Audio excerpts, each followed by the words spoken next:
Welcome to the Work, Wealth, and Travel podcast. I'm your host, Nicole, and this podcast is your guide to start creating a lifestyle by design. From entrepreneurship, money and finance, taxes and residencies, and everything in between, this show highlights the nuances of a true global citizen lifestyle. Let's dive in. Jill, welcome to the Work, Wealth, and Travel podcast. I am so looking forward to diving into many different topics surrounding travel, money, all that good stuff that you and I both love talking about today. But before we dive in, I would love to hear a little bit more about you, your story, and how you got to where you are today. Hi, Nicole. Thanks so much for having me. What an exciting title of a podcast. These represent like three of my favorite things to talk about. So I'm thrilled to be here. And as you've already said, my name is Jill. I am the co host of the Frugal Friends podcast, where we primarily talk about personal finance, but how it intersects with all aspects of our personhood. So I love exploring us as whole people, which it sounds like you do as well. My personal background is in social work, so I am a licensed clinical social worker. I still do work kind of during the day in that realm, and podcasting is a growing side hustle for me. I have also lived in an RV at one point with my husband, partially to travel, partially to own within our means, partially to pay down debt. So, kind of all those things. The work, wealth, travel has led to a lot of the reasons for my decision making. That's amazing. So, in you saying, a brief glimpse of your story, how did you get interested in the world of personal finance? That's what you talk about, of course, on your Frugal Friend podcast. So, where did that interest start for you? Well, first of all, we all intersect with finances. So there is no one of us who isn't in some way needing to make financial decisions, usually on a daily basis. Although, depending on our connection, understanding, relationship with money, we may choose to think that we're not making any money decisions or try and ignore it. But for me, yes, personal finance has been a part of my life always and forever, more and more since becoming an adult. And with my background in social work, as many of you can imagine, I do not have not made a ton of money in that field. And so for me, my introduction to the world of personal finance as a young adult was, how do I make this work? How I'm not making that much money, but I still want to live my life. I want to do what I love to do while also not depriving myself of that. And so really trying to find problem solving, creative, kind of scrappy ways of doing the things that I want to do, even though the profession that I've chosen and that I love is not known for being super lucrative. And in this process, I became really wanting to, desirous of paying down student loan debt. My student loan debt was more than what I made in a year, which again wasn't saying much. I think it was $33,000 that I owned. And when I first entered the workforce, I made $24,000 a year. And that felt really daunting and overwhelming to me. And I felt the weight of my debt. Maybe I wasn't looking at it every day, but I knew it was there. And so my husband and I made some pretty radical decisions to be able to reduce that, become debt free. And it was in that process that I met Jen, my co host of Frugal Friends podcast. She was a personal blogger at the time, writing about her own debt payment story, debt payoff story.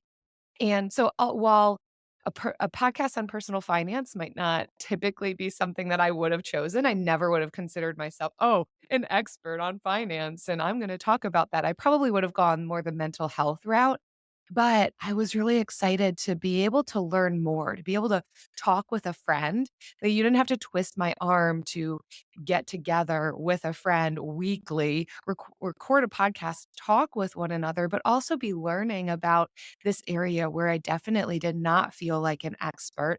I had a lot to learn. I thought it could help me. And so this thing kind of evolved. There never was this is what I've always wanted to do, but I saw the benefit of having a friend in my corner, being able to reduce the guilt and shame around finances, becoming confident in my own right, and kind of shifting some of my mindset around finances really is what's happened for me in the last 5 years of podcasting and beyond with some of the decisions we've made. So, in you saying all of that, I would love to hear a little bit about your journey because it sounds like your journey is very similar to probably most people's journey of they go to some sort of higher education, they leave with a degree and I think more prevalently a bunch of debt. And so what did that look like for you? And you said you made some radical changes when you realized you're like, I have this debt that could potentially be hanging over my head for the rest of my life if I don't take some sort of action. What actions did you take and decisions did you make that were a little bit different to get you set up on a positive personal finance path? So, my part of my journey now, I'm not going to say I was perfect at it or that I had all this blueprint template in my head as I was making the decisions. But as I look back, there are some really foundational pieces that we even recommend to people who listen to our podcast when wanting to reduce debt, wanting to see a different life for themselves, wanting to be able to afford the things that they actually value and care about. And I know a lot of times we hear, "Oh, cut out the cappuccino. Don't do the latte. Stop with your frivolous, shopping spree once a month." And while there could be benefit to that, I'm not saying don't look at some of these minor discretionary spending, but usually it's to the exclusion of these other aspects of life that cost us a lot of money. Our housing, our transportation, our food, our clothing, and other bills. These are the heavy hitters that actually cause us to maybe not reach our financial goals as sooner as we'd like. And I know not everybody's in a position that I was in about 7 to 8 years ago, but we really wanted to look at these heavy hitters of living, housing situations. And so it was another one of those evolving, morphing stories for my husband and I. We were on a family trip by in a very modest lake house, and he was looking at RVs just for vacation for his parents. He was thinking this could be something that they enjoy in their retirement years. But as he's looking up these RVs on Facebook Marketplace, he realizes, wait a second, these are tiny homes. They have everything that you need to live. They've got bathrooms, they've got little kitchens, they've got a bed, and they're on wheels. And what if we lived in one of these? And I it felt really very quick from that point of looking at these RVs to recognize that we could do this. How much money could we save? This is exciting. And so simultaneously, we were in a debt payoff journey trying to reduce that $33,000 of student loan debt. And throughout the years, we collected other debts, really kind of on purpose as a result of necessity, needing to take out a loan for a vehicle. We ended up taking out a personal loan for this RV, but yet looking at the long game of we might take out this loan at this percent interest, but we're going to be able to live at this level of monthly expense. What's that going to do for our finances, our debt reduction? What's that going to do for our lifestyle? And so that was a part of the journey, looking at those heavy hitters that usually take a big chunk of our annual income and thinking, what's something that we can do to reduce this? And I say radical because I don't think that it is necessarily within everybody's life circumstance to be able to say, I'm going to leave my apartment or I'm going to leave my home to go live in an RV. But it could be worth considering for some people, or at least to spark the conversation of thinking outside the box. If there is something that we might value more, to me, I valued more being debt free, having the ability to travel. That is a high value of mine. Then I value living in a traditional apartment. I would rather reduce my expenses, make some sacrifices maybe for a year or two. For me, this wasn't a lifelong decision. I didn't go into it saying, now I'm a full-time RVer for the rest of my life. And I think that's one of the things that can scare us too, is boxing ourselves in. Like, I've made this decision. Now this is the rest of my life. And for me, it was, let's see how this goes. Let's experience these benefits to our finances and go from there. And thankfully it worked. And so I have loved that aspect of our journey. It did lead to debt freedom for us, which then led to us RVing again. So we kind of went in and out. At another point, we house sat in a log cabin. We lived with my grandmother and took care of her for a year. So a lot of these kind of non-traditional living situations really did help us out. And then we ended up buying another RV, a smaller one. We're like, we could go even smaller. Let's downsize. Loved it. And that actually, the sale, we flipped every RV that we lived in, renovated it, made it nicer, and made a profit on the sale of each one of our RVs that we lived in. And we were able to then cash flow my master's degree with the sale of the RV. That was the sale of the first RV. The sale of the second RV was a down payment on a house. So that's my That's very quick cool. story. Yeah. I love that. That's so cool. And I like that you bring this up because I know that you don't know too much about my background and my story, but I also kind of decided to opt for a bit of an untraditional life. I think, same as you, it's not the life that you think of when you were probably 10 years old. You probably didn't think or dream of buying an RV. For me, at 21, I realized that the life I was living was, I could basically see the rest of my life. I knew what the rest of my life looked like. I knew I would move up the corporate ladder and I would get a better job. I would buy the house and have the 2.5 kids. And I didn't want to know what the rest of my life looked like. So I ended up moving to China, and that's like a whole nother story. And that's pretty extreme. But, in your case as well, you kind of saw that you had to make some sort of radical change, as you say, because you knew that you wanted to have more financial freedom, not even just to pay off loans, but maybe to just have that extra money to have the freedom to do whatever you want. So I do like that you shared that about what your journey looks like. And I think it's interesting because it's becoming more normal, which I absolutely love, to not just follow the norm and follow what you're quote unquote supposed to do, but kind of actually live life on your terms and actually do what you want in your life.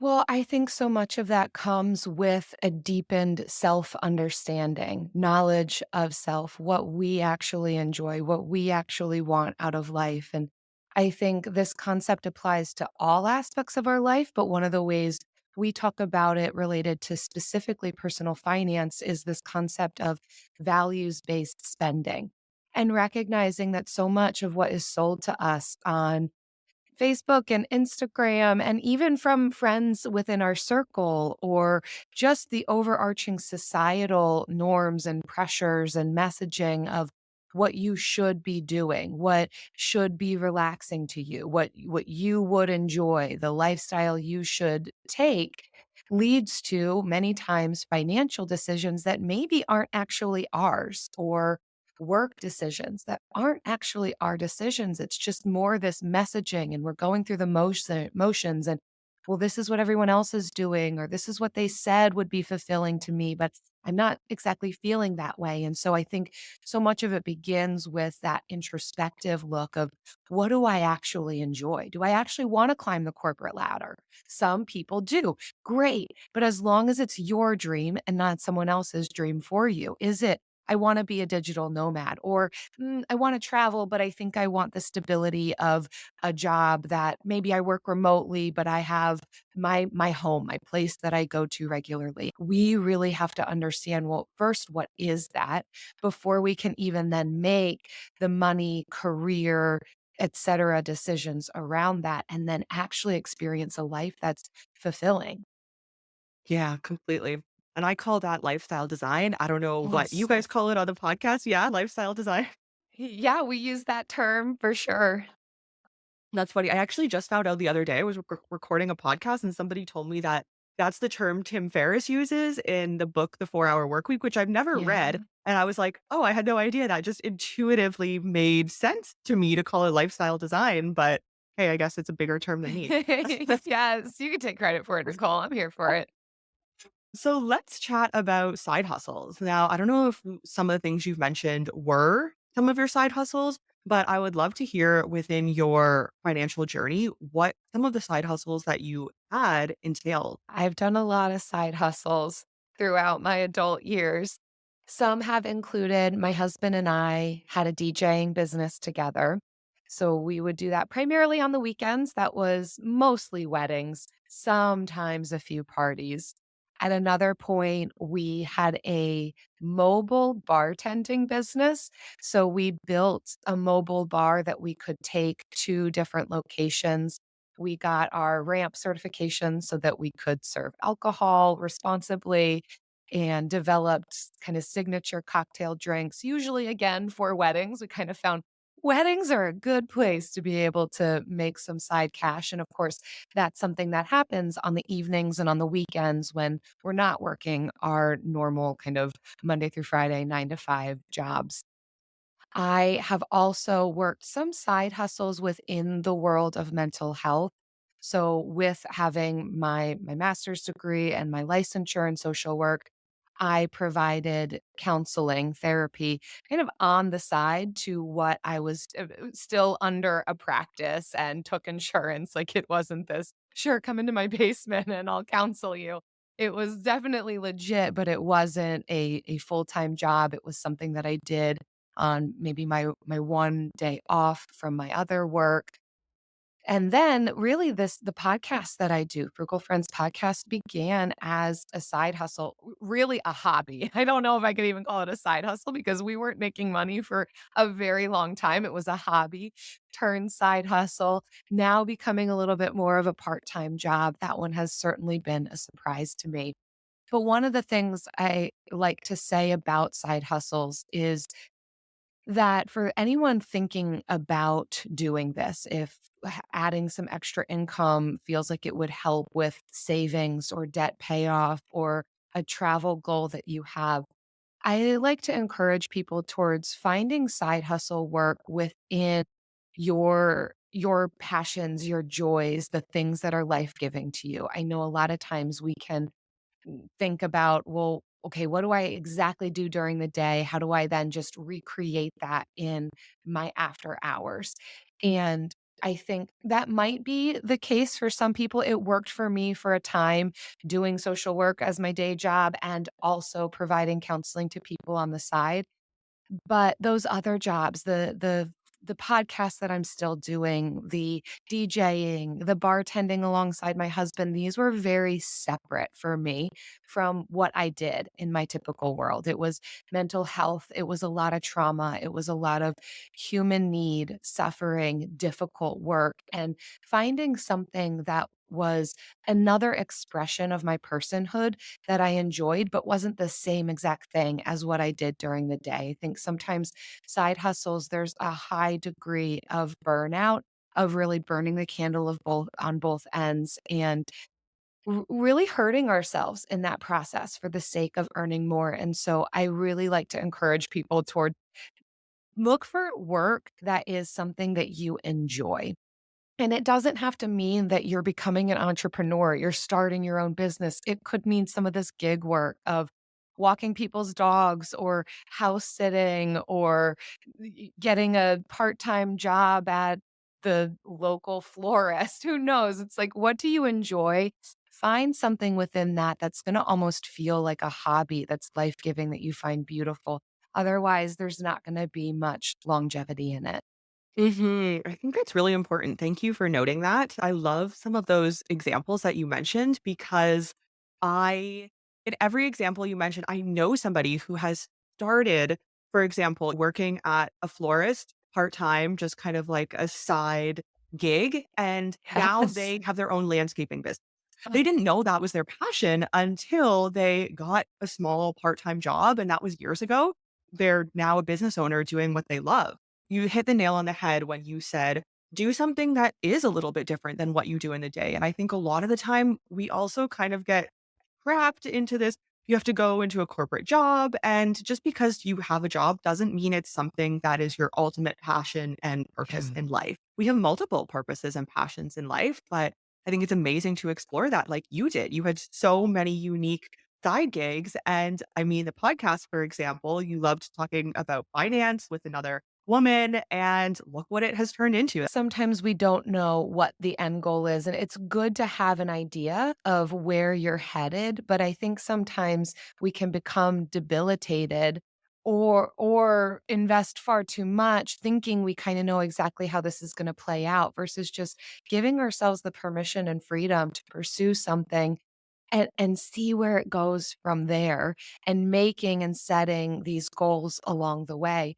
I I don't know if I had known what would have happened with the podcast, whether or not I would have done it, probably, but because there was some of that holding it with an open hand, we were able to see what it became and what skill sets I wanted to bring to the table and what does Jen wanna bring to the table, and let it grow and morph from there, and like you're saying, I think I've seen that for so many other people who, "I don't know what this is gonna become, but I wanna set my hand to this thing," and that's another piece too. I don't think we have to invest a ton of money upfront into some of these side gigs. In fact, I would say if it's gonna cost you more than $1,000 to just get started, like, maybe rework your plan. Like, just start, just begin somewhere with the lowest level of what do you already have in your possession, what tools are already in your tool belt, and just start and go from there.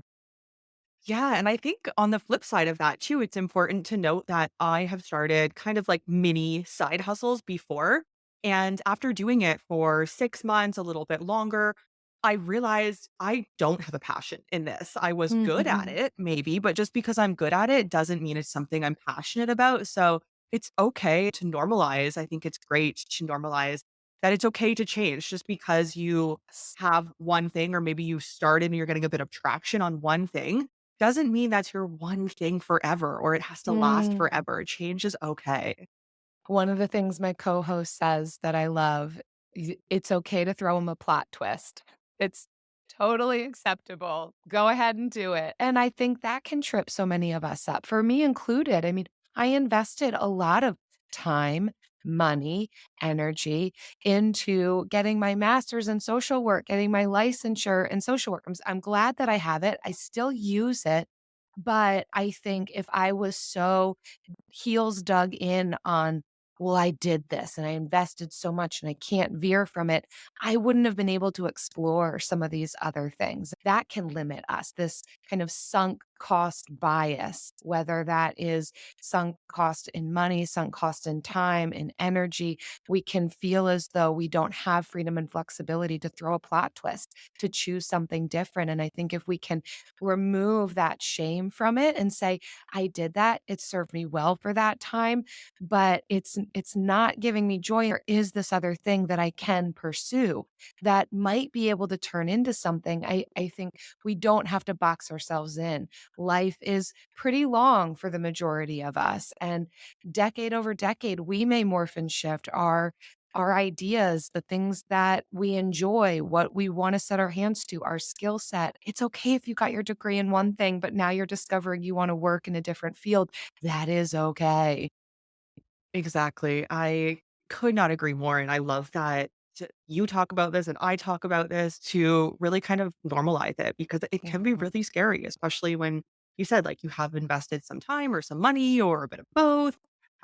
It's okay. Life is an evolution. I wouldn't be where I am today, and I'm sure you wouldn't either if I hadn't have started my journey of leaving Canada and moving across the world, and Yeah. I knew that it was okay to if that didn't work out, to go back home, restart, kind of regroup, and then figure out what my next step again was. I love the permission you're giving to people by telling your story and sharing what's worked for you. That may not be what works for everybody, but it's opening up that window, that door to what could I imagine for myself? And oh, maybe this doesn't have to feel so shameful that I want to make this drastic change. So you have listed here, and I would love to dive into this work in counseling.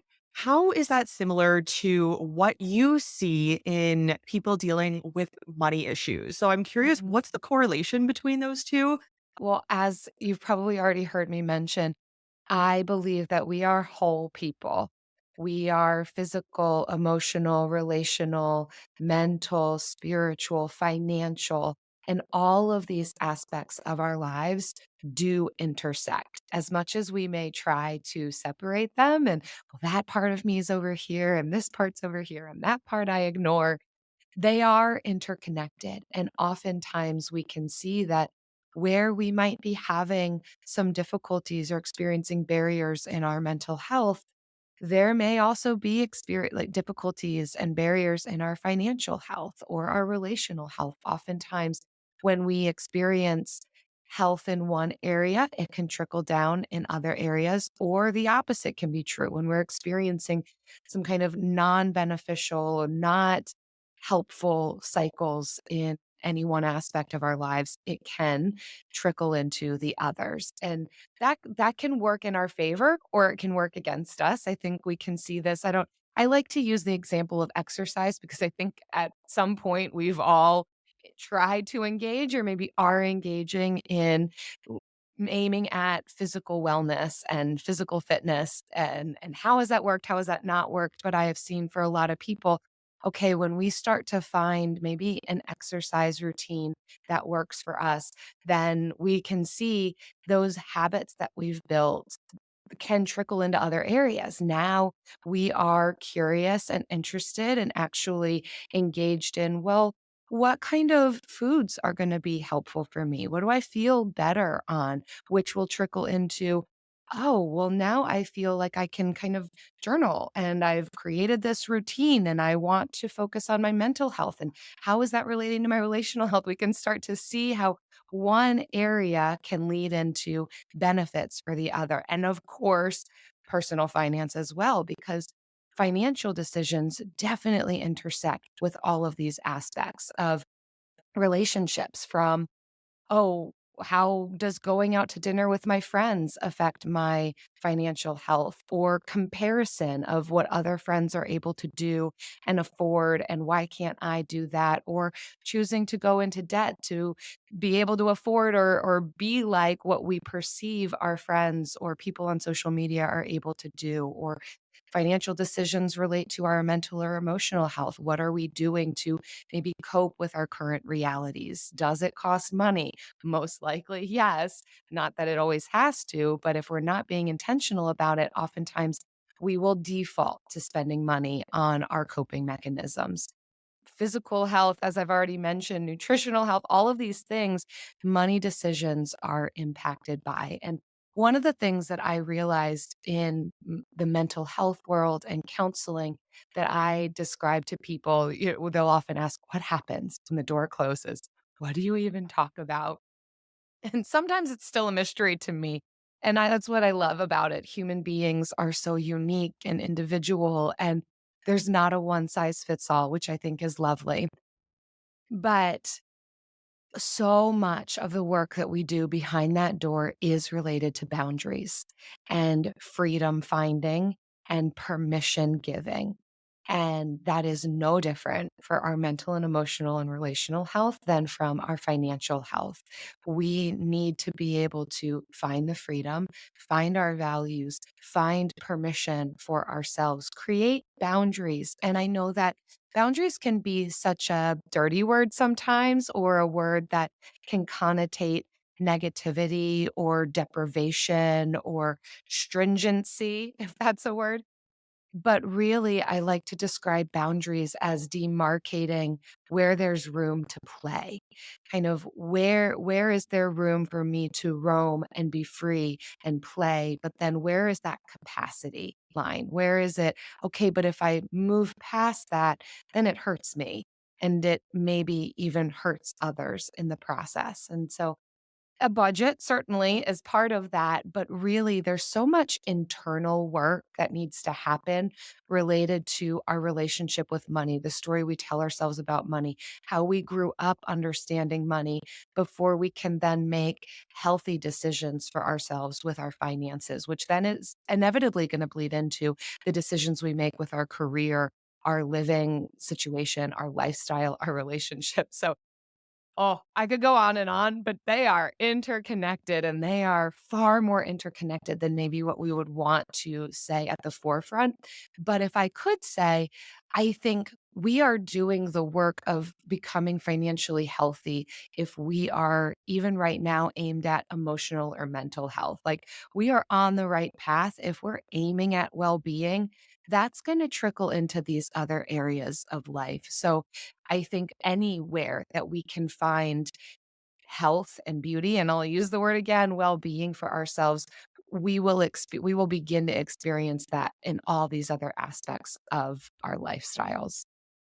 Wow, that's you know what? In you saying that, it's really interesting to me because I feel like your perspective is very unique because you have, of course, this interest and passion in personal finance, but you also come from a background that is kind of the complete opposite of finance, being wellness and mental health. So your perspective is very interesting because you see every day how those two topics are married and the importance of kind of making sure that you balance both of those very well for an Mhm. overall holistic happy well-being. So your perspective, I love to hear this.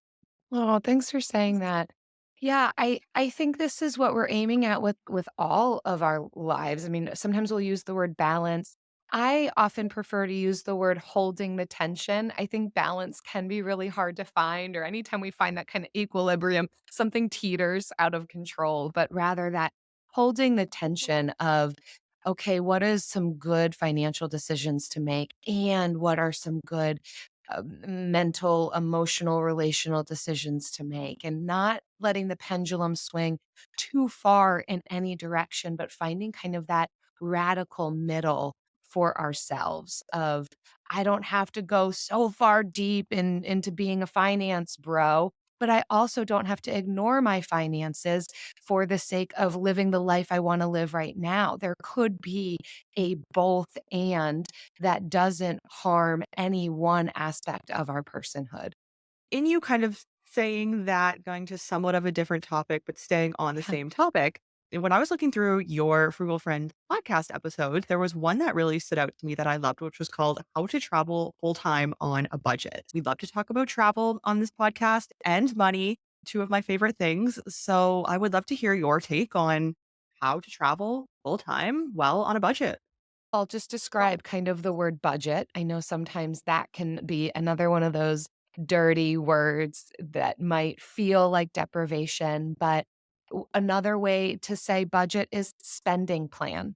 What is our spending plan? And what are, for all of us, even multimillionaires, there's going to be some degree of limitations here.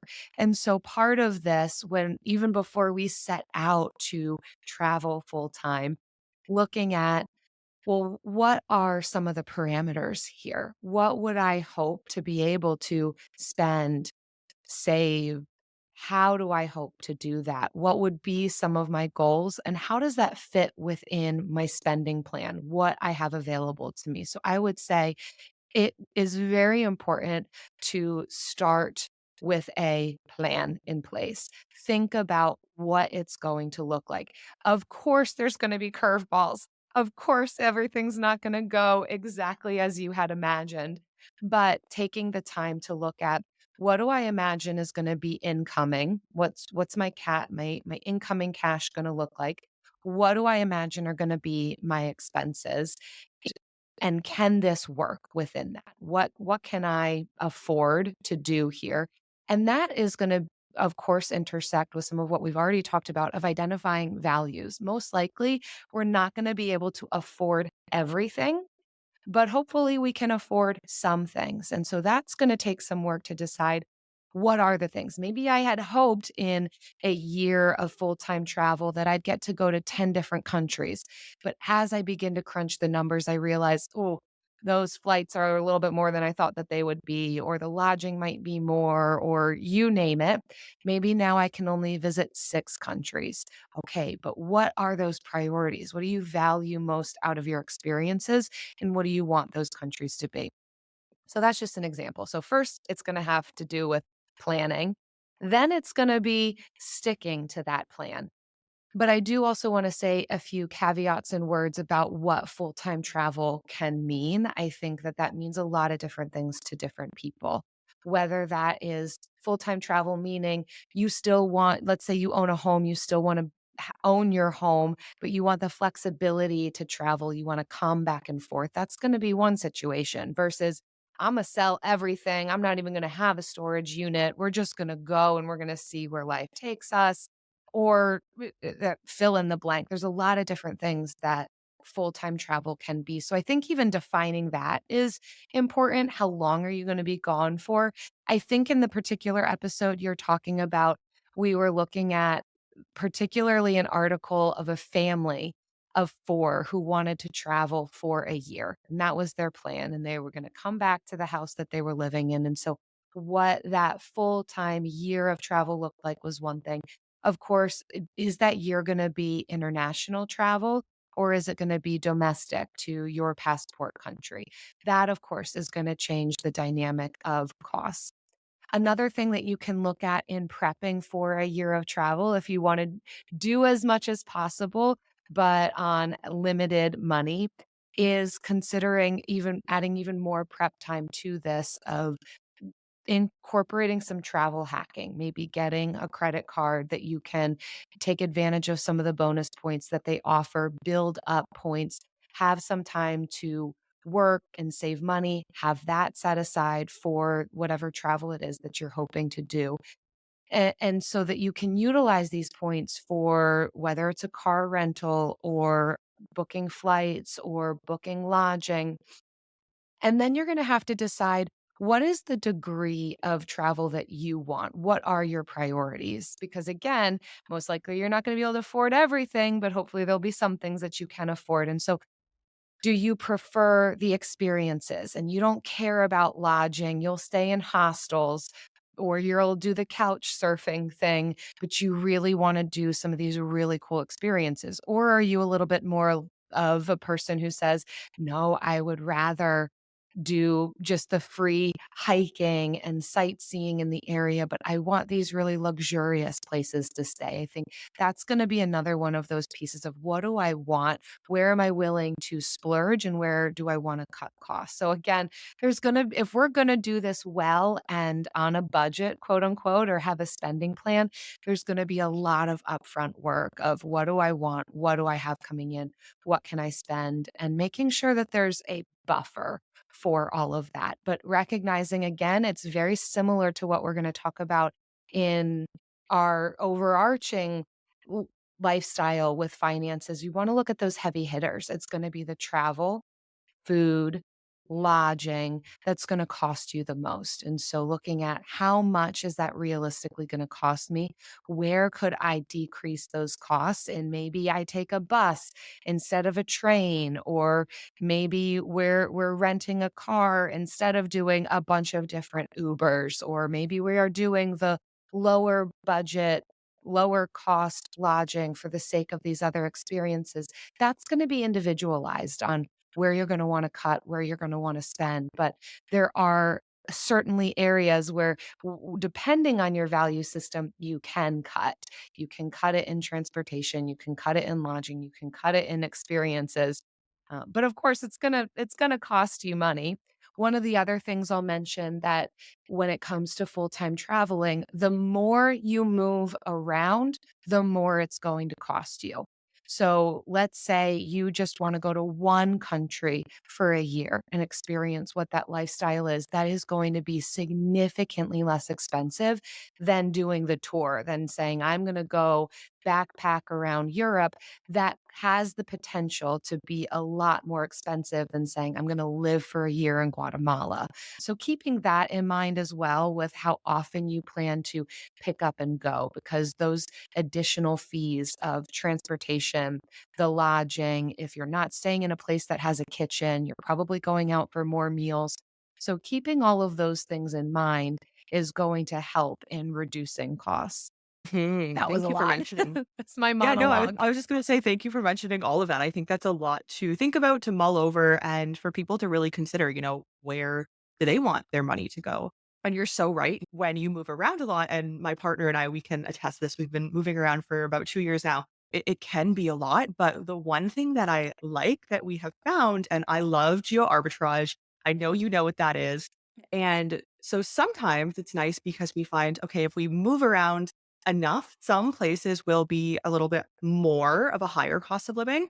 Yeah. But if we move around, our next place might be a lower cost of living. So I find that that does benefit us as well. And one travel hack, I know it's not available to everybody, Mm. but one travel hack that I love is sharing all of my accommodation with a partner. It saves Ah, me a lot of money, and him as well. I have that. I know isn't available to everybody, but if you have a friend, a partner, even a family member, your mom, your dad wants to come down, that yeah. can significantly reduce. And I think too, a part of the prep process, just thinking about what finances can look like once you're out and about and you are doing the travel thing. Sometimes people will even look for work that they can do remotely. Let's say you want to travel abroad for a year or more, but you're in a location specific job. Even considering getting a job that you can do remotely in preparation for that year so that you're still making the income, but maybe you then don't have the expenses within your passport country. So that could be another thing to consider. Yeah, especially for those who might not be able to travel with a partner, don't have a friend or relationship that they can go with. There are certainly things that can be done. Some will require more prep than others to be able to make it possible if this is truly something that you want to do. Yeah, I really do believe, that you can always make it work, but you can't have, like you said, you can't have absolutely everything. There are going to Yeah. have to be areas and certain things that you kind of sacrifice. But if those are the areas that are less important to you and other areas are more important, then totally worth it. I truly believe that any type of travel lifestyle is absolutely feasible for everybody. But again, it does, like you said, take some planning and prep work and knowing your numbers and having that budget slash spending plan, and not just kind of being very oblivious to what's happening in your credit card balance and your bank accounts and your investments Yes. and being like, I'm going to go travel. No, do not recommend. Yeah, still be aware. Don't ruin life for your future self. Care about them too. Exactly. I would love to chat to you about your food waste and how you save money by limiting your food waste. I mean, Mm, I love not wasting, of course. I think all of us do, especially with the environment and everything kind of happening now, not wasting food. But you yes. relate this to saving money and maybe being a part of your budgeting and saving money. So tell us more about that. Oh, Nicole, you're picking all of my favorite things to talk about. I am pretty serious about not wasting food for many reasons, for the environmental reasons and sustainability reasons that you're referencing, but also for money reasons. I think it's something ridiculous. I probably shouldn't even throw out statistics because it's not going to be actually right, but we throw out a good amount of food. So I'm from the United States. So as an American, we throw out a ton of food, and I know that that varies around the world, but we're doing some of the worst at it. And what that means is we're throwing out money because we spent money on it. And oftentimes, what that means is the food went to waste that we bought because we're eating other food, probably going out or getting takeout. We're not cooking that food. So it's just hemorrhaging cash that we don't have to hemorrhage. And it's not kind to the environment, and it's not kind to our wallets to be throwing out this food that we bought, not using it in time. So, a couple of the ways that, and I will say, the RV life really helped me with this. It was one of those side things I never would have expected, but living tiny and simply really connected me to my waste, all of my waste. Oh, too much of my waste. Some of the not so fun and glamorous parts of that, but certainly food as well. And you don't have as much food storage. And so kind of being really vigilant and creative with what I'm choosing to buy, then making food with what I've purchased and not throwing it out because we don't even have much room to store trash, much less where do we take trash to. So that was a really helpful process for me in just reduction of waste overall that I have carried with me now into my current lifestyle. But as it relates to food waste, I think a lot of it has to do with prep. Again, you're not going to find me talking about being good stewards of our finances or any of our other resources without talking about thinking ahead and planning and prepping. It takes hard work at first, but it can become second nature. So I have actually gotten to a point where I shop every 2 weeks. And so what I first do is look at my pantry and my fridge. What do I already have on hand?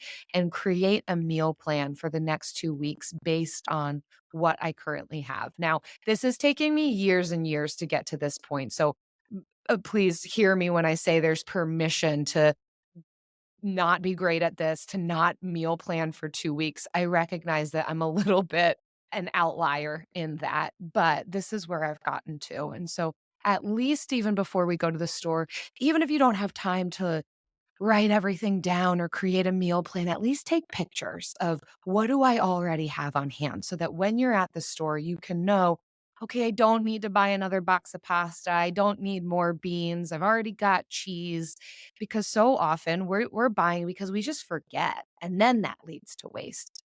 And then, of course, shopping what's in season. Not only is that good for our bodies, but it's good for our wallets as well. Of a lot of times, what our bodies need in different seasons is what's in season. It's what's on sale at the store. So creating some of our foods, our meals around that is going to be helpful. And then not going crazy with buying all of the things, choosing what's 1 or 2 veggies that I'm gonna focus in on for this week. If you're a meat eater, what's 1 meat that we're gonna get? What is 1 snack that we're gonna have? And so I think too, sometimes we can just feel like, "Oh, we're in this big section of produce, and let me just collect all of the things," and then it goes to waste. It's that apple that never gets eaten. It's all of the lettuce that becomes wilty. And so choosing a few items and then using the internet to our favor to help us create different types of meals with those veggies. That's for me. For others listening, it might be, I don't mind. I'll eat the same thing every day. And that's beautiful. That is beautiful for reducing waste and reducing costs on our food budgets. But for my husband and myself, we really like variety in our diet. But that doesn't mean that we have to then purchase a variety of grocery items.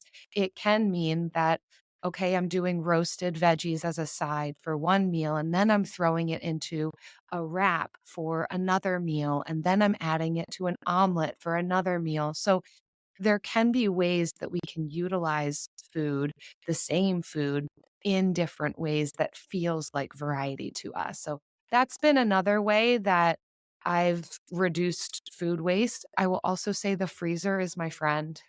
So as I'm starting to get to the end of certain things, I just freeze everything. I know that there's rules around this, but I've not had issues with it. I don't care if it's pasta, it's milk based, it's got a lot of water in it. I freeze it, pull it back out, roast it again. It's totally fine. So, and then I compost. And so for veggies that, okay, maybe I didn't get to use up the very end of this, I compost it. And that's not waste. That's good for my garden. It's good for the soil. It's good for the veggies that I'm growing outside. So, lots and lots of ways that we can get creative and not throw away food.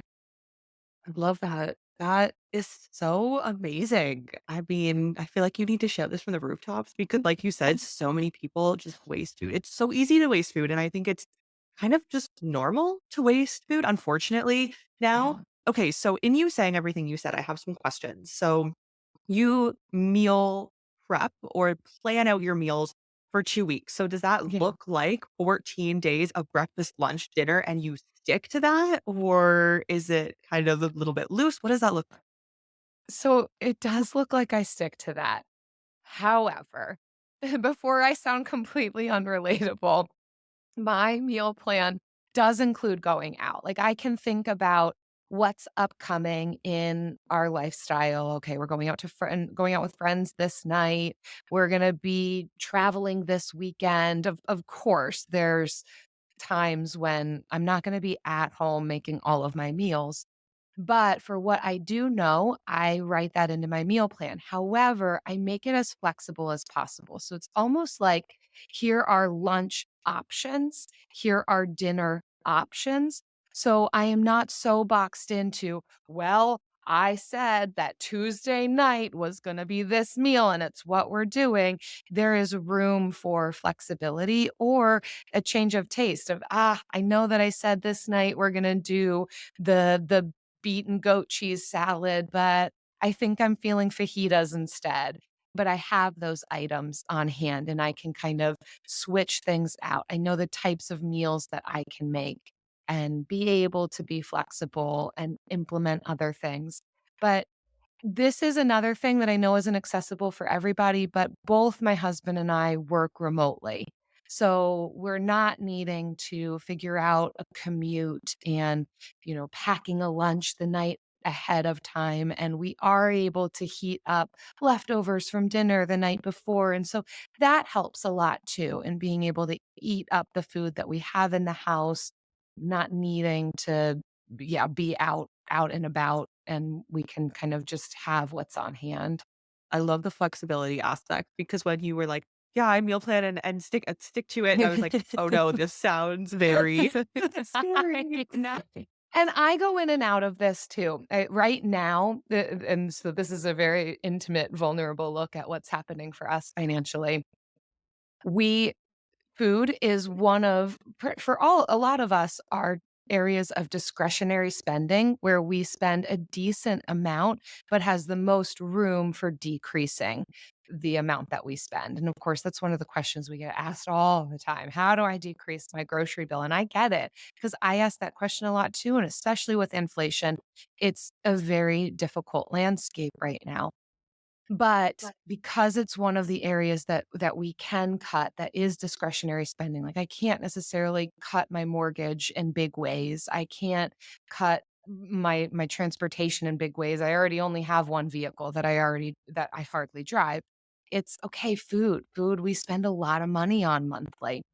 And recently, we got hit with an unexpected tax bill, and so that really caused me to buckle down in some ways that maybe I wouldn't always. Like, what I'm describing to you as where I'm currently at with food might not look the same in 6 months, so I don't wanna scare people and make them think that they're doing something wrong if they're not doing it this way. I'm doing it right now, but I'm really creating a spending plan around my food right now, which includes some really enjoyable foods. It includes me learning new cooking techniques. It includes things that sound enjoyable because it's not going to have any longevity to it if there's not some enjoyable aspect to it. But I am really reining it in right now so that I can put some money back into savings that was depleted. So there's room to morph and shift as our financial landscape shifts, as savings goals shift, as exciting travel plans come on the horizon of, yes, I want to do that thing in 6 months, but how am I going to get there?